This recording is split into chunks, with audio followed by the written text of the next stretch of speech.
பிறந்ததும் மலையாளம் வளர்ந்ததும் மலையாளம் மலையாள தேசத்திலே மலையரசனுக்கு அக்கா அதங்க 8 பேராக நாங்கள் பிறந்தோம்.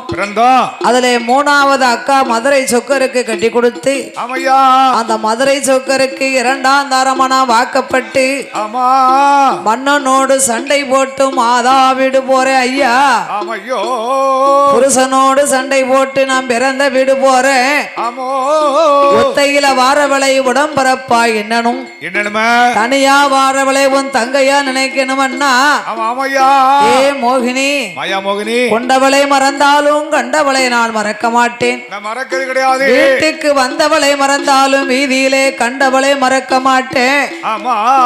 வாழ்ந்தாலும் உன்னோடு செத்தாலும் உன்னோடு இருந்தாலும் உன்னோடு இறந்தாலும் உன்னோடு அரக்கா அப்படி நான் உன்னோடு வாழ வர வேணுமானா நீ எனக்கு ஒரு சத்தியம் பண்ணணும். என்ன சத்தியம் வேணும்? 5 விரலுக்கும் அக்கினி வரத்தை வாங்கியிருக்கப்பா. என்ன கைபிடித்தா நான் நெறிஞ்சு சாம்பல் ஆயிருவேன். ஆகையினால் உன்னுடைய முண்டு விரலை எடுத்து அலைகடலே தலைமொழிகி உன்னானை என்னானை உடையவர் மீது ஆணையாக மூத்த மனைவியால் முகம் பார்த்து நான் முழிக்க மாட்டேன், எனக்கு துரோகம் செய்ய மாட்டேன் என்று உன் சிரசை சுத்தி நடுத்தொண்டையில வைத்தையானா உன்னோடு வந்து நாம் ஆள்வேன் என்று சொல்ல அப்படி ஆகட்டும் என்று அரக்கனானவன் கடலுக்குள் இறங்கினா முங்கோதானே நிமருதானே மூணு முங்கு போடுவானா.